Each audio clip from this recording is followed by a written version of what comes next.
It's my pleasure to introduce Dr. Sean Dowdy. He is a gynecologic oncologist and professor of obstetrics and gynecology at the Mayo Clinic in Rochester, Minnesota. He's the chair of the Division of Gynecologic Oncology Surgery and Deputy Chief Value Officer for the Mayo Clinic Enterprise.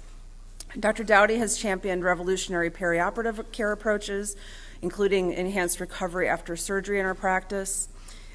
His area of quality improvement in surgical care is one of his expertises. Please welcome Dr. Dowdy. Good morning. I want to thank Dr. Laughlin, Dr. Bockham, as well as the program committee for the invitation to present this morning about the ureter.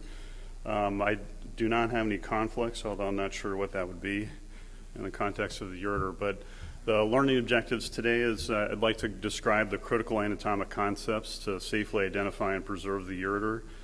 So we'll spend quite a bit of time on anatomy. I'll show you some diagrams, but I think those only have limited usefulness, so I've included some intraoperative photographs as well and just a few video clips as well. And also to explain basic techniques used to reconstruct the ureter when injured or resected. We won't spend a lot of time on that, but I think it's important that you at least know what needs to be done, even if you don't know how to do it. So I think we'd have a low threshold of getting urology involved if it's something complicated. So there's a lot of variation in the literature as far as the incidence of ureteral injury. This was a recent study published in the last year. They looked at 140,000 patients undergoing laparoscopic hysterectomy, so this doesn't include open hysterectomy or robotic hysterectomy, and the incidence was only 0.08%, but that varies as high as 0.3% in the literature. Most of these are electrosurgical injuries, and so that leads us to one of the big issues is that most ureteral injuries are recognized postoperatively, which is more of a problem to fix, and it's certainly more of an issue for the patient because they obviously need a second procedure later on. As far as the location of the injury, most of these series, 2/3 up to 70% of the cases that are reported don't have a location.